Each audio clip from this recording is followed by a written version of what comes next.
Well, our dear knees that always hurt so much, and there are so many popular tricks to relieve their pain. Well, I'm going to give you some slightly more well thought out tricks, a little more professional, some tricks that have been studied a bit more and actually work. To start, we'll do 3 seated exercises. You can be seated on a chair, like I have here. You can be seated on the bed.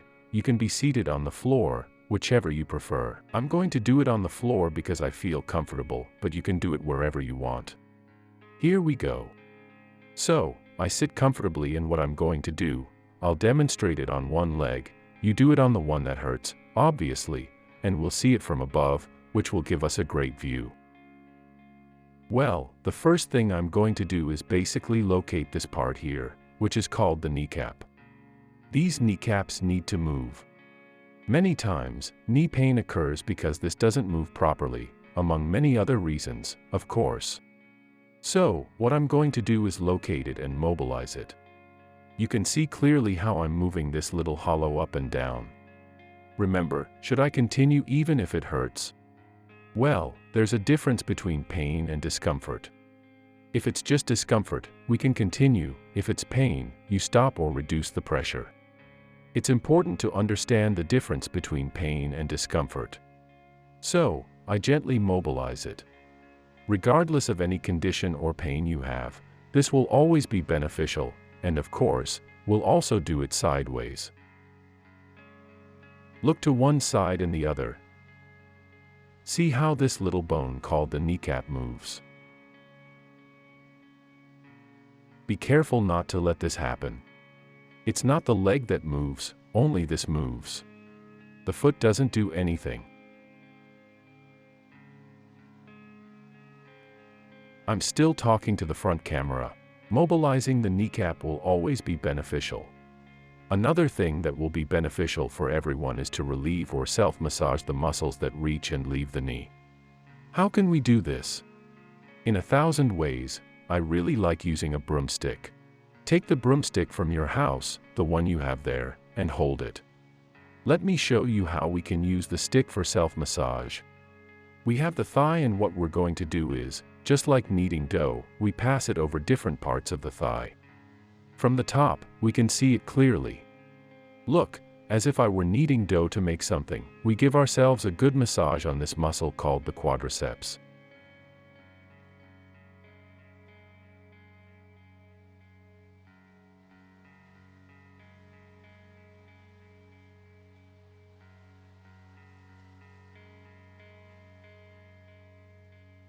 Here, this part here is called the tibial muscle, and it also benefits from a good massage. It's not directly related to the knee but to the foot, and it will greatly relieve all knee functions. Please be careful. Here's a bone called the tibia. Don't massage it there, only on the hard bone and the muscles. Then, notice that here we have the famous calf. This muscle is called the calf, and of course, it's a bit complicated to massage, but how can we do it? Look, we can place the stick behind us, if the front camera can see it perfectly, or the one we have back there. So, look how easy it is to massage the calf with the stick. I knead it all over, nice and loose.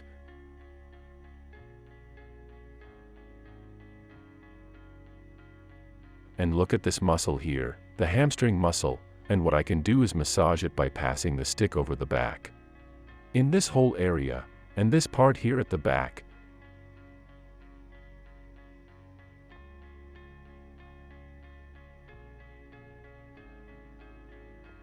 This is called the iliotibial band. So, I can also massage it this way, passing the stick all around. Of course, if your knee hurts the most, focus more on massaging around there. And the only thing left is to massage the inner part.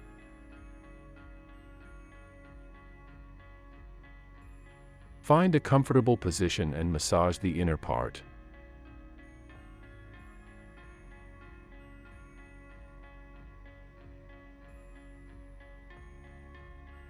What's good about using the stick? Well, my hands don't get tired. Regardless of your age or ability, the stick does the work for you. How many times should you do this massage?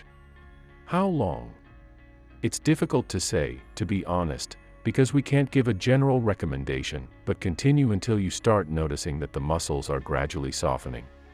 Be very careful for those of you who have lymphatic edema. Be cautious, these people. We don't recommend doing this massage because it can cause some problems. For everything else, no problem. We have already moved the kneecap, done a little self-massage, now let's do an activity that is beneficial for everyone. No matter what problem you have, it's about gaining a bit of mobility in those small movements of the knee that we may not be familiar with, called micro-movements. So, we can do this while seated. If I sit down, get comfortable, we can see it from above because I want to show something important. I'm in this position, and what I'm going to do is simply keep this stable, and for that, I put my hands on my thighs, and what I do is bring my feet outwards. Feet to the center. Feet outwards. Feet to the center. Feet outwards. If we look at it from the front camera, you can see it clearly.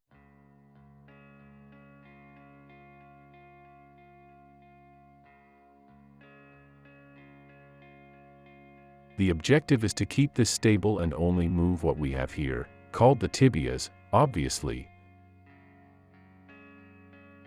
And this movement is called knee rotation. This is great for mobilizing the meniscus, mobilizing the ligaments, giving it a bit of mobility, and the same goes inward, which will move a bit less.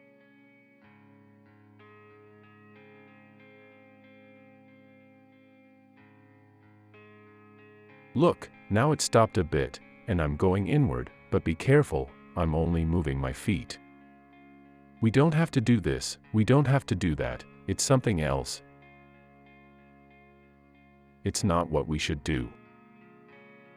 We keep this stable, going inward to the center. Or if you prefer, we can go outward, center to inward, look outward. Center to inward. Center to outward. Center to inward. Center to outward, and so on. We already have the mobile kneecap, the muscles a bit loose with the self-massage I did, the rotation also a bit active, a bit mobile.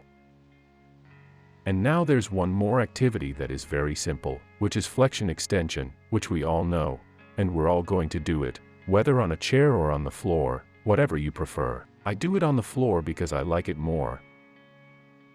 But you can do it on the bed wherever you are. I simply take my knee with my hands. Flex it as much as I can. I hold my foot from the front, the shin. And I exert a bit of force to flex it as much as possible.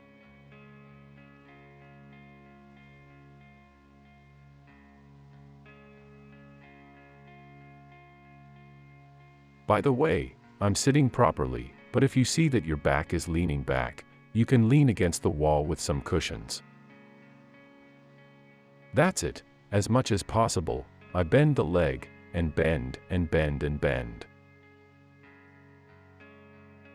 This is done with the hand, but then what you're going to do right after, the same, but without the hand, meaning you support yourself comfortably and you're going to bring it further.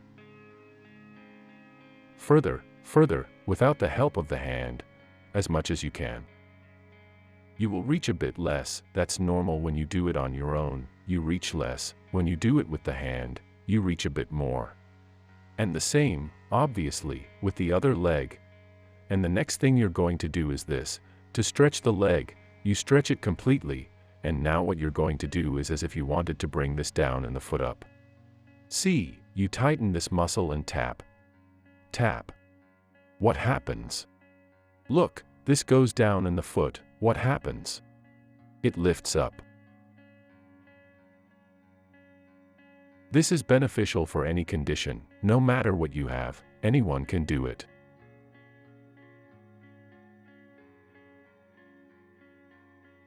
That's it, perfect. The next exercise should be done standing. We should do everything standing up. It consists of the following. It's very simple. I remember it now with some load. We're going to do something that I want you to do very slowly and carefully. Look, we lean on both feet that are firmly planted. The feet should not move, and what I'm going to do is slightly bend the knees. I don't want to see anyone with knees locked back. Just a little bent. There, and now simply, notice, I'm going to turn to one side. Turn to the other. What do you observe? You observe that my feet don't move and that my whole body moves while my knees are doing an exercise called knee rotation.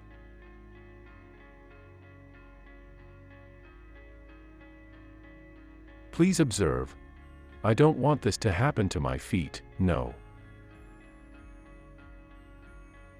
In that case, the knee is not doing anything because the idea is precisely to keep the foot still and do this movement.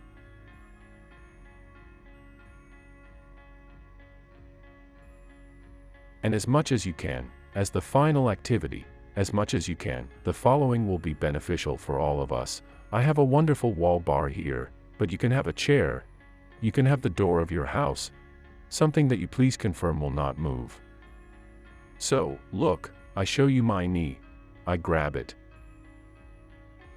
And I simply flex and lift. Flex and lift.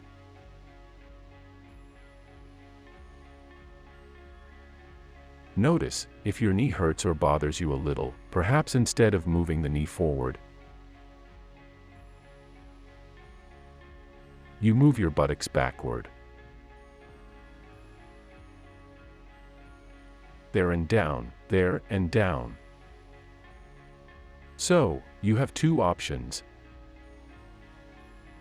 Either there and you see that the knee slightly moves forward compared to the foot. That's one option. Option 2, move your buttocks backward.